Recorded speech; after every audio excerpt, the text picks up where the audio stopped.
Howdy folks, welcome back to another Armored Warfare replay. I have something much different for you today, but let's begin with this is PvE Hardcore, Operation Watchdog, and I have myself in the Tier 10 Premium Object 490.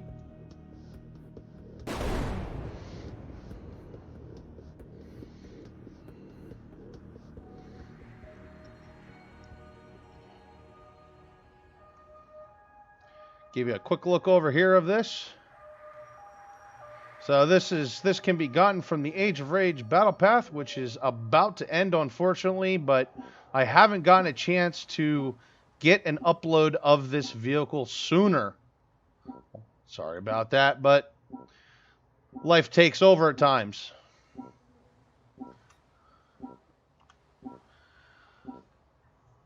Let's begin, shall we? A doorstop, aka doorstopper or door wedge, is an object used to hold a door open or closed. A doorstop can also be used to prevent a door from opening too widely. Immediate assistance is needed in the city. Coordinates incoming. Hostiles are incoming.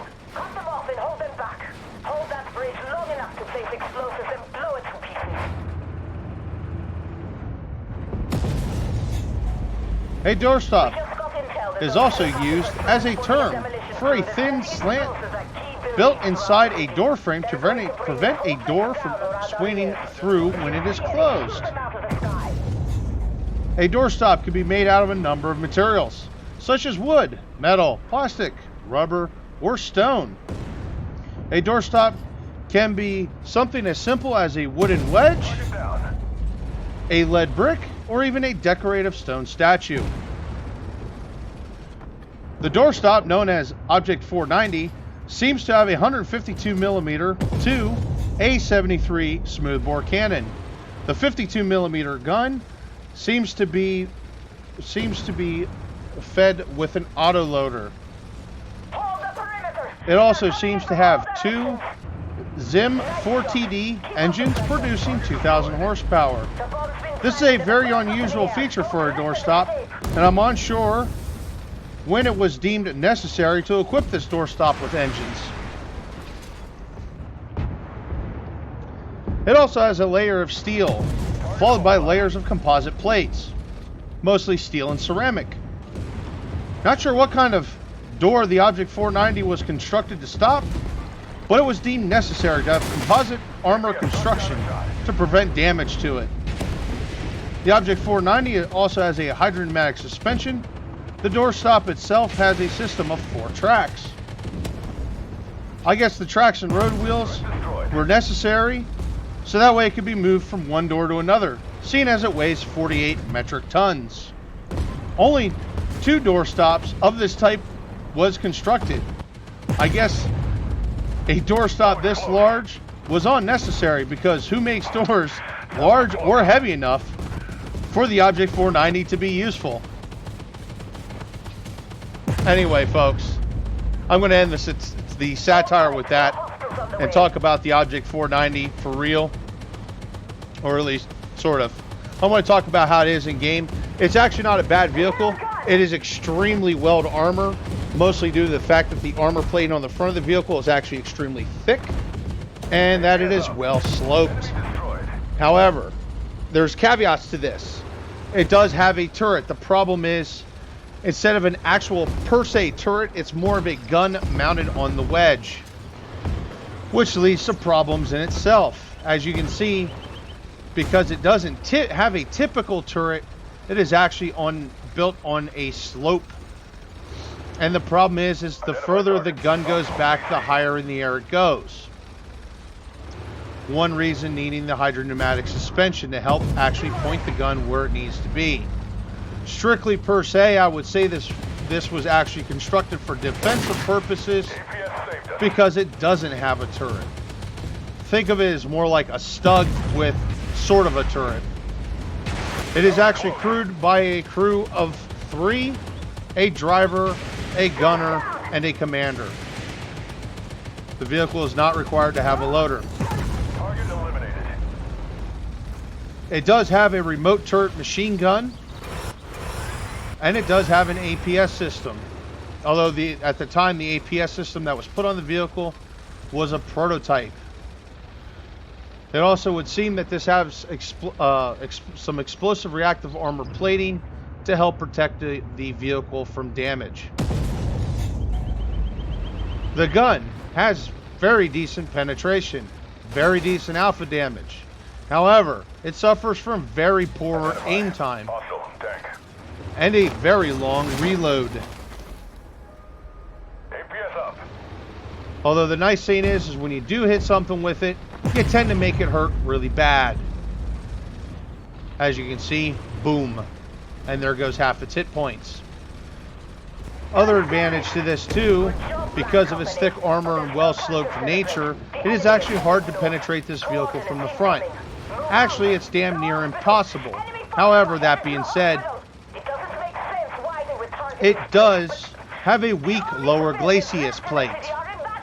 However, because the suspension can be lowered, you can make it quite difficult hitting these very small lower glacis plate. But in a hold down position where it can shoot and maneuver, this is going to be a very tough vehicle to deal with, as even some of the side has some very thick plating and is well protected.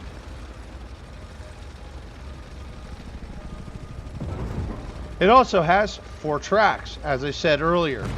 That being said, if you lose a track, the vehicle's mobility will be reduced. However, it will not be immobile like typical tracks. That is actually quite important to point out, because that just kind of gives it a different nature. APS safe. There goes the APS, and boom, there goes the Bradley. As you can see, I'm doing a pretty good job here, bouncing just about everything thrown at me. Now I've lost my gun. Well, that's kind of the nature of this vehicle, because the gun gets shot a lot. What I do is whenever I lose the gun, I let the gun stay out of action until the gun is just about to be reloaded, and then I use my repair kit, get the gun back in action, and quickly fire my shell. They're immobilized. There we go, we'll immobilize that Type 90A2. All that being said, this vehicle has many flaws. If you can pass the midpoint of the vehicle, this vehicle cannot put its 152 millimeter gun on you. If you can get behind the vehicle, it really can't. As you can see, I've actually lost my right rear track, and I am still mobile.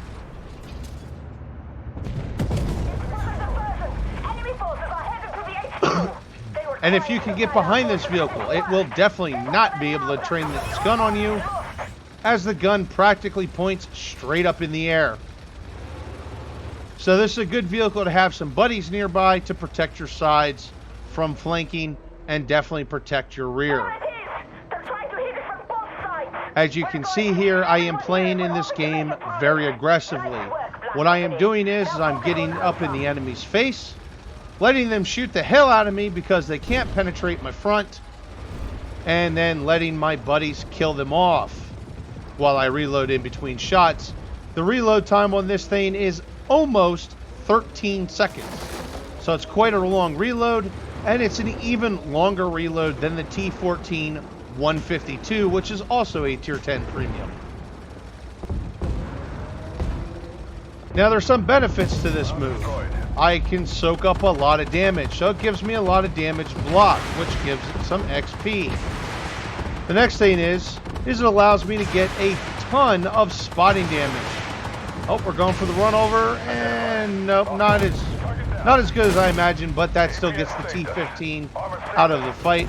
Now we're going to back away a bit, and we're going to press this Bradley. Not going to shoot, going to let my teammate there kill him, and we'll shoot that Bradley and shoot right through his explosive reactive armor with my armor penetration ammo. Now this thing comes loaded with Sabo or heat, sorry, not heat, no heat rounds, Sabo or high explosive. I tend to, for the most part, stick with the Sabo ammunition, and the reason that is because the reload is so long. The penetration is really good. I kind of tend to go for that guaranteed high damage roll, as the high explosive can be ineffective against most vehicles at tier 10. Not saying that the high explosive is useless, and I do keep some high explosive. In a city map, if you're playing PvP, oh, as you can see there goes the gun strip in the air. Gonna traverse it back around and fire. APS knocked down a shot. All right, we're gonna go back to Cap 1 and try and see what's down there. In a PvP scenario, this would be a good vehicle to hold a road, Hostile PC. as long as you can keep that lower glacis plate covered up and angled. But it's definitely a teamwork vehicle due to its slow reload, limited traverse capabilities in the turret, Hostile PC. Reloading. and well, it's actually fairly maneuverable, but it's pretty easy for lightweight vehicles such as like a Bradley here or a K-21 to flank it. All right, so there's the W. Let's pull up the results here so you can see what I got myself into. I got myself a blue star, a destroyer, and a target. I actually blocked almost 60,000 damage this match. I just forgot to get a copy of that. Anyway, I did 21,000 damage, 21,682 damage, spotted 13 enemy vehicles, and destroyed 15. Well, yeah, destroyer medal. Now, there's one other thing to point out in game here. Historically speaking, the vehicle says, the data for the vehicle says it has a crew of 3. In game, it only seems to have a crew of 2.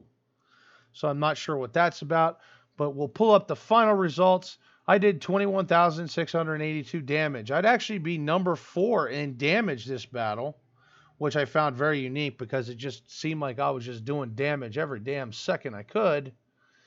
But I would total out with 27,594 spotting damage. Hell of a lot of spotting damage. And yeah, so there you go. That's the way to tank it out with the Object 490, the Doorstop. Hopefully you enjoyed the replay. Thank you very much for watching.